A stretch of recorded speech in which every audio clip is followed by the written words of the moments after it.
welcome back to the Forum Book Club. We've discussed the book, The Sound of Beauty by Michael Kurek, among ourselves all the way to the end. Not the bitter end, but the very delightful end. And we're happy to have with us today the author, Michael Kurek. And I'm going to turn this over to Joseph Pearce because he's the one that writes the questions for these sessions we have, and therefore more prepared to lead a discussion. But I do want to say something about the subtitle, which I don't think we've mentioned before. It is a classical composer on music in the spiritual life. And what we all found, Michael, so outstanding about this book is that while you're a classical composer and you know a lot of the fine points of music and musical notation and so on, this takes the ordinary person through the very physical basis for music, the sounds, and the psychological communication of music and emotional value of music. And then you talk about classical music and popular music and then the music of worship. So really it covers the whole field in a very readable and very compact way. So with that, I want to turn this session over to Joseph Pearce. Well, thank you, Father. Yeah, I do have some questions as backup, but I'm hoping this is just going to turn into a free-for-all, good fun, convivial conversation. But perhaps by way of getting us started, Michael, you could tell us a little bit about yourself. So, let us all know who you are, what you do, and why we should all like you.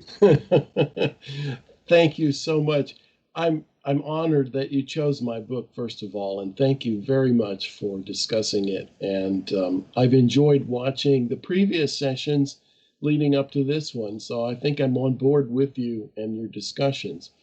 Let me start with a quotation that I don't know when I came across it, but it was since I came back into the church, and more recently than that, by George MacDonald. He said, and this seems off the topic, but it's not at all for me. He said, the purpose of a fairy tale is not to give people things to think about, but to awaken what is within them. And that summarizes beautifully my evolution out of musical modernism and the avant-garde and all the things I was more or less forced to write in the academy, and brought me, and it talks about my conversion back to the faith and to traditional style of music, and I'll tell you why. When I go to a contemporary music concert or anything put on by the intelligentsia, it seems that they want to give you things to think about. Postmodernism in particular is laden with message about the environment or trying to make us feel guilty in some way about some social justice issue. And that always bothered me as a composer, that I had to come up with a program note to reflect my concern over global warming or whatever it may be, because it's condescending, it's didactic, it assumes that the audience aren't thinking persons already. You have to give them something to think about. And for me, music is very much something that awakens what is within you, if it has familiarity. The reason their music sounds so weird is because they have to make it new also to give you something to think about. Whereas I rely on the traditional style of beautiful music to, even though it's original, it's in my own voice, it still is familiar to the inner man who listens to it. And the inner person interiorly can then awaken things that maybe they know but have forgotten. And especially this sense of childlike wonder toward the world and toward beauty generally. And so I do that by giving something that they know. And in a way, writing the book was the same way. Much of what's in my book is things that, if you think about it, you probably already knew intuitively, but they're just being brought to your attention. And I wrote the book something like the way I write a piece of music. State the themes at the beginning, and in the book, tell what it is, what is music physically, and then vary and develop the themes in the music, which is to examine what it is in different ways and perspectives. And then at the end, it's like peeling off the layers of an onion, which is a metaphor I like for music. But then at the end in the music, you put it back together, if you can put an onion back together, and you behold it with new insight, with new eyes, in a new way, having been through a character development. And so I hope that by the end of the book, people then look back at the first chapter and sort of have a whole new perspective from many angles of music. That's a little long answer. I'm sorry. So Michael, I do have another question, but I want to actually, Vivian has not said anything yet, and I don't know if Vivian wants to take things forward. Well, that was so lovely. That description of everything you just described, that awakening in the person, what's already there. That is both an old and a new idea. And that's exactly what art and story and all these things do for us.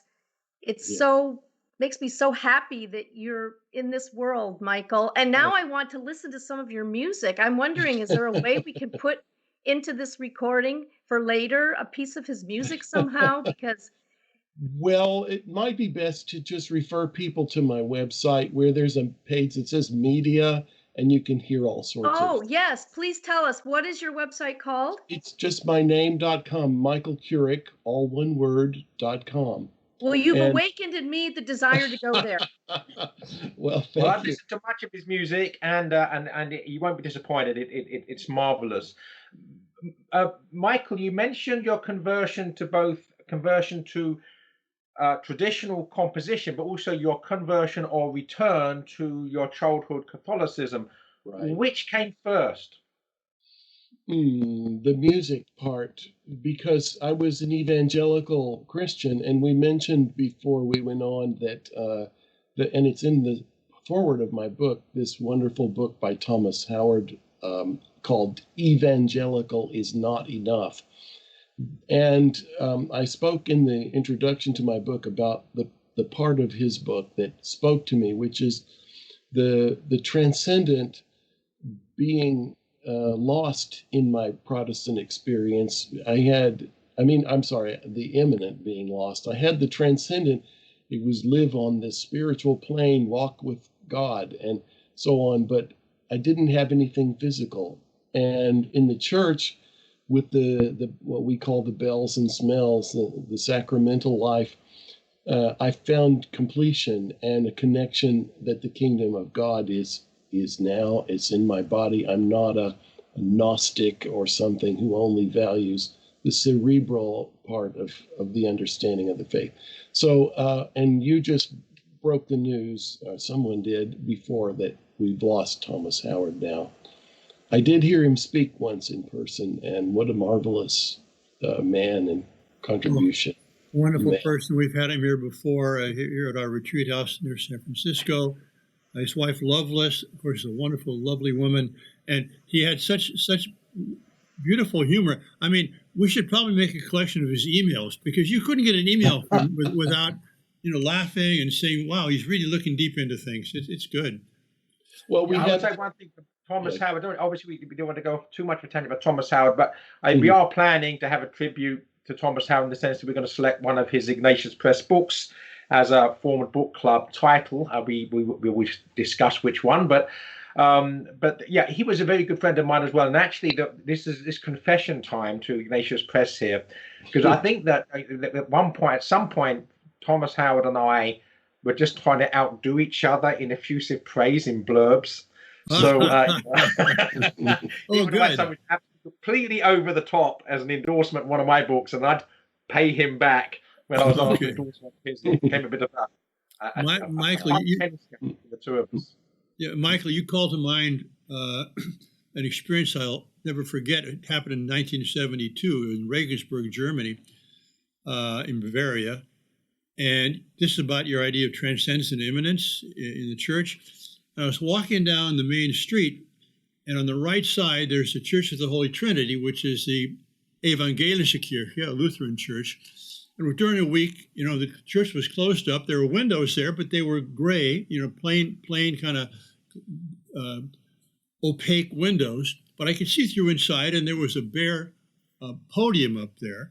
I mean, no one inside. The church was locked. And the thing is, that church only becomes vibrant when the Word of God strikes down from heaven transcendently into the crowd there. But then I walked down the street to the Catholic cathedral, built in the Baroque period. Church is open. There's angels. There's marble. There's color. There's the Blessed Sacrament. There's candles. Beautiful stained glass windows. I mean, it was a tribute to the incarnation. That is, the Word has dwelt among us. He just doesn't come to us in the printed page, but He comes into our hearts and also into our lives. So that's, I experienced a symbol for what you just described. That was much like the experience I had coming back into the church. But then it was a gradual revelation to start to see all of this in music. And so I've been back in the church for about 12, 13 years now. And it's taken that long, for me to come to a place where I could write the book. I wrote the book very quickly, but it took a lifetime to really write it. But then I wrote it down in a few months, all just spilling out, and with the help of your wonderful editors, it took a better form. Michael, I want to get back to this, and I'll leave the stage to the others here in a moment, but this thing of the parallel between, or at least contemporaneity between your coming back to the church and moving from postmodern music, atonal music, back to classical music. And you talked about transcendence versus immanence. And there's a certain way in which, as you described it, postmodern music is transcendent in the sense that it tries to make you think. Mm-hmm. But it's a rationalist kind of thinking. It doesn't take you into real transcendence. It takes you into the human mind, maybe. Whereas classical music is also transcendent, but it lifts you out of yourself beyond mere rationalism into the fullness of beauty. Well, the way I like to see it is when I'm listening to postmodern music, especially eclectic kind of collage music, which is the most prevalent kind of postmodern classical music, I feel as though I'm sitting on the sofa with someone next to me who has the channel change, the remote control, and is constantly channel surfing. And I tell him, just keep it on the same channel, please. But because it's every time they shift to another style, it becomes a self-conscious moment. Oh, now they're switching to this. It's something like an aside in a play, which is, pardon me, Joseph, but it's always bothered me, asides when they talk to the audience and come out and step out and break the spell of the, because you want to lose yourself. I mentioned maybe in the book the scene in the movie Braveheart about William Wallace the Conqueror in whatever century it was, 14th century or something. And in the background, in one scene, there's a car that they missed. It's like a Volkswagen. Oh, I saw that, yes. And it completely breaks the spell, if you notice that. I would say one thing, as you've chosen to provoke me, Michael. That an aside, for instance, in the Shakespeare plays would be the equivalent of in a novel of being told what someone's thinking. And I would say that should not break the spell. It's allowing us to see inside the head of someone, because when we're thinking, the other person that we're with can't hear us, right? So I don't think that a Shakespearean aside, for instance, should break the magic. Yeah, as long as you don't pull a Volkswagen on stage, yeah, I'll be it. Yeah, but Vivian. yeah. Well, I would like to ask, if I may, we had some questions about Mozart along the way in our discussions, talking about his genius, and is his genius a different sort from some of these genre-breaking geniuses? Mhm. And also his church music, was it not in fact played in the context of the liturgy? And um, and so that leads to another question. So there's two questions. Please talk to us about Mozart. And Okay. then two, talk to us about, this balance we're trying to achieve with church music, that it be both beautiful and carrying you out of yourself and so on, and done on a high style with talent on one hand, and still being about the person in the congregation being able to worship Mhm. God because he can engage with the music, possibly even sometimes sing the music and so on. So there's two questions: Mozart Sure. and liturgical music, if I Well, may. let me make a distinction in the case of Mozart between genius in the sense of musical facility and talent. For example, the ability to listen to a piece of music and that's 2 hours long and then go home as he did as a child and write it down Yes. from memory.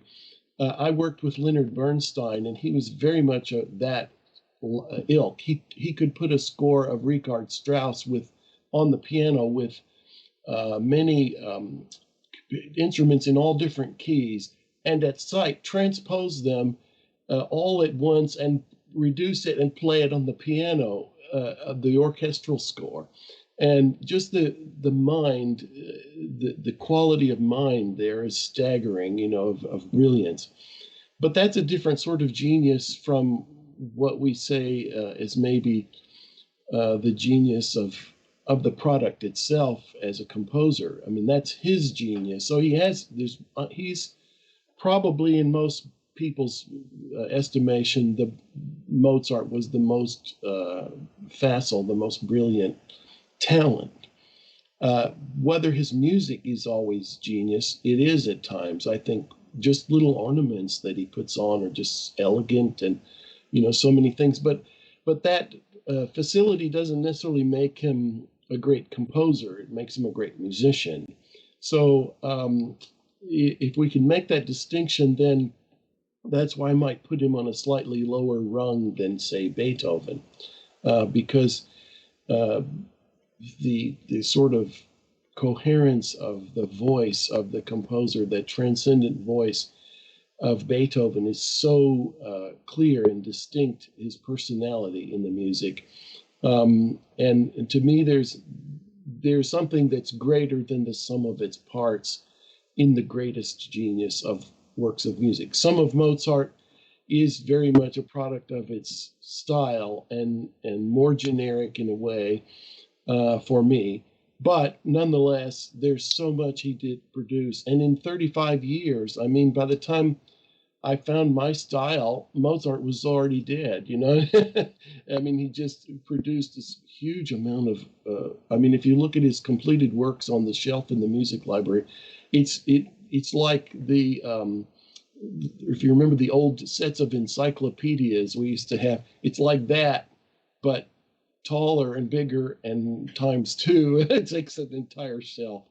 I couldn't write that many notes in 35 years just if I just randomly put black dots on the page, much less something so wonderful. But Michael, can you go back and repeat what the distinction between a musician and a composer? Well, a musician is someone with great facility to, for example, perfect pitch, or they can hear something and reproduce it, write it down, or play it at the piano. That's different than creating out of nothing, as it were, a new piece. So those are two different. One is a genius of facility, of technique. And we might even find analogies to that in writers. I mean, for example, the great masters of the English language. For me, Cardinal Newman, Saint Newman, and F. Scott Fitzgerald, and so on, who have just a command over the language. And yet the book they wrote isn't always necessarily a great book, but it's great in its technique, and there's an analogy in music of that. There's great technique, but it doesn't necessarily move the soul. So, and that's the mystery of music. But let me get on to the masses. Wait a second. No, I want you to finish. Give me your literary analogy of the composer now, the one that does move the soul. I'm just curious. Okay. Well, I mentioned Beethoven. Brahms moves. No. I mean, you gave a literary analogy, Newman, and merely being a musician. But now, give an example of a writer who's a composer. A writer who wrote and composed. Well, you made the distinction between a musician and a composer, and you said that Mozart is a musician and Beethoven is a composer. Well, Mozart is also a composer. No, I know also, but generally. But so then you made a parallel. Comparing Newman and F. Scott Fitzgerald to Mozart. I want to know who you compare to Beethoven. Oh, as a writer? Yeah. Well, that's up. There's so many that I'm just now finishing my adult reading of The Lord of the Rings. Oh, okay. I'm deeply moved by that.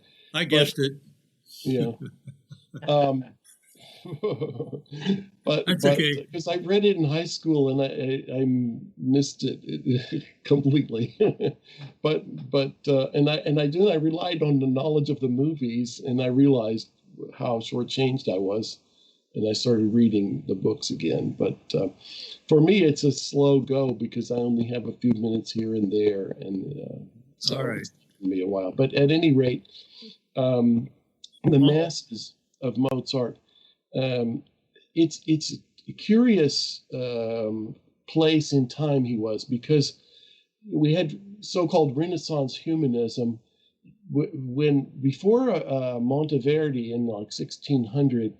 Composers didn't even sign their name to their compositions, and then they begin to sign their name, and they begin to be known for a distinct personality of their music. And the music of the Mass grew to have that component of the personal stamp as opposed to just generic chant. Mozart's music, there was this Archbishop Colorado, who's apparently famous for all kinds of things, but he was always telling Mozart to simplify. His masses were too complicated. And I happen to attend sometimes a parish where my wife has been a school music teacher. And they have a very ambitious choir there, and they've done some Mozart masses. And on one occasion, a woman came to me and was furious. She said because they're saying the Gloria all out of sync with each other, and I can't understand the words, and they've just made it about a show-off performance instead of the text of the liturgy. She wanted everything to be clear. And I think that's a legitimate concern, very much. So it was Pius X who instituted a reform of music at Mass after we've had all the excesses of the 3-hour Verdi Requiem, and wanted it to be more, almost like the things they said at Vatican II, to make it more for the people to be able to participate interiorly. And so Mozart does have his moments of being almost too high for me, and that's a judgment call. But as you say, we struggle with what's real and what puts us into the disposition to receive the Holy Eucharist, as opposed to what is entertainment. And sometimes the Mozart masses for me, I think they actually work better in the concert hall for me personally. I think you hit the nail on the head when you said that the the sheer length of Verdi's Requiem. Yeah. I mean, there's just it's like proportion. If the centerpiece of the mass is is the actual canon of the mass itself, and ultimately the consecration, the blessed sacrament, the communion. If you have something that's going to last 3 hours, right, you're going to just lose that focus. It is going to be a performance that's interrupted by the liturgy, right, and that's clearly back to front. And this is too much of a digression to go into, but the whole history of music has been a pendulum swinging between the Apollonian, the Dionysian, the Romantic and classical, between a period of music starting simply and growing more and more complex, and then having a radical simplification as a reaction. The high Renaissance with 5-voice motets in different languages was suddenly simplified into monody, a single line, by Monteverdi around 1600. Then the Baroque, which began sort of with him, became incredibly complex, and then the beginning of the next era, the classical era, was embodied in the opera Orfeo by Gluck, in which all of the window dressing, the improvisation of the da capo aria and sopranos showing off was stripped away, and just the melody was allowed, and you had to read what the notes on the page, and they were more simple. That grew through Mozart and Haydn into the whole Romantic era, and in a way they were clarified at the beginning of the 20th century, where the modernists did very cut and dry, atonal 12-tone method. So there's this sort of like crescendo of complexity, simplicity to complexity, which for me represents classicism growing into Romanticism, or the Apollonian into the Dionysian. And so that Mozart has to be seen in the context of that process, and so that it becomes an individual judgment call. But I think that we, in our circles now, there's a desire for, as I said, the music not to draw attention to itself or to the performer, but to God and to the soul of the listener in Mass in particular. Now, in the concert hall, all bets are off if you listen to something incredibly complex. So, Vivian, your second question was? What he just answered so thoroughly. And in fact, you could, if you were to place our current moment with liturgical music into this historical perspective, what would you say about that? Don't you see the pendulum in another movement happening right now? The Schoenberg's 12-tone method was a clarification, because it was sort of very non-emotional, very formulaic and mathematical in a way, structured. And that grew into more and more experimentation with atonal music that became what we have now as postmodernism. Is almost like those 5-voice motets. It's like you've got layers of many different styles going at once. So we're in a complex arc of the pendulum, and it's due for a clarification. It's due for, if I can predict on the basis of history, that somebody, and we've had it, Goretzky, Arvo Pärt, they brought this incredible simplification to music, although they lost something in the process, which was tonality, tonal progression, because it's haunting and all, and it's simple, but we've lost something too. So what I'm trying to do in my own music is somehow balance it back and have tonal progression and keys and narrative sense of progress, but not this kind of arbitrary, ugly complexity that we're getting in modernism for its own sake, almost, it seems. Well, So, I mean, Answered your question.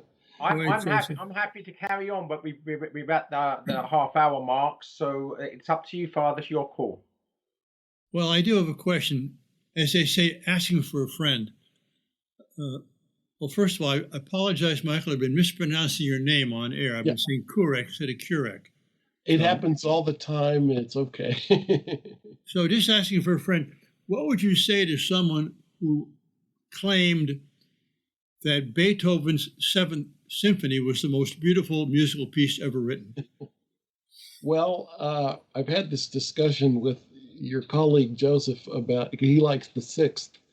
You know, there's so many wonderful moments in all of his symphonies that I would be hard pressed to name one above the other, but I would say the qualities, maybe a certain one like the Sixth brings out a certain facet of Beethoven's, of human personality even, that's more kind-hearted, tender, sweet, and pastoral, and so on.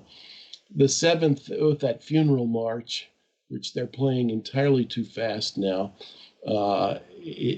is profound, and there's almost nothing more that surpasses it in profundity and seriousness. But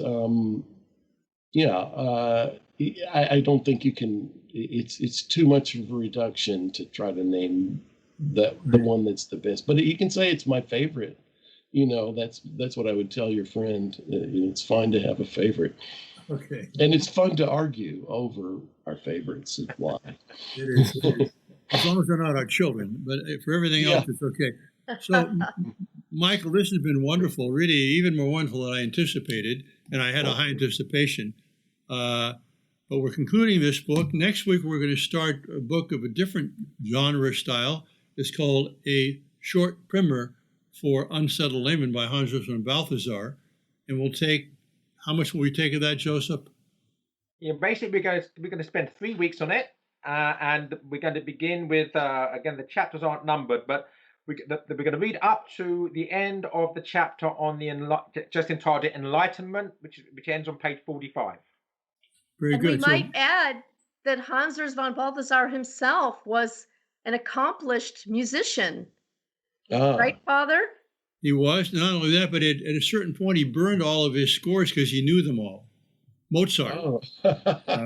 By the way, he did say, I think Mozart was probably his favorite, but the reason I believe he gave, in fact, his first writing was an essay on music back in 1926, I think.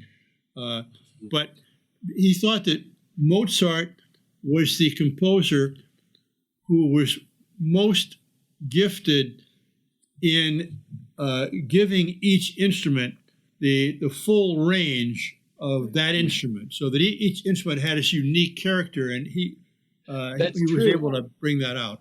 At that time, the individual emphasis on showcasing highlighting different instrumental solos was around the time of Mozart, and the clarinet was invented in his lifetime. So, just to rectify the sin of omission of having a whole half-hour discussion about musical composition without mentioning the magical name of Richard Wagner. Mm-hmm. I did read Hans Urs von Balthasar wrote a wonderful essay about Wagner, which just completely blew me away. Alex Ross has just come out with a whole book on Wagner, and my elder daughter, who's a musician, listened to an interview with him. So that, if you're a Wagner fan, that's a book to look for. Oh, you mean Wagner? Oh, in Nashville, we have Porter Wagner. All right. Michael, once again, thanks very much, and to all our viewers and listeners here. I'll see you next week. God bless you all. Thank you. And thank you for publishing my book. Happy to do it.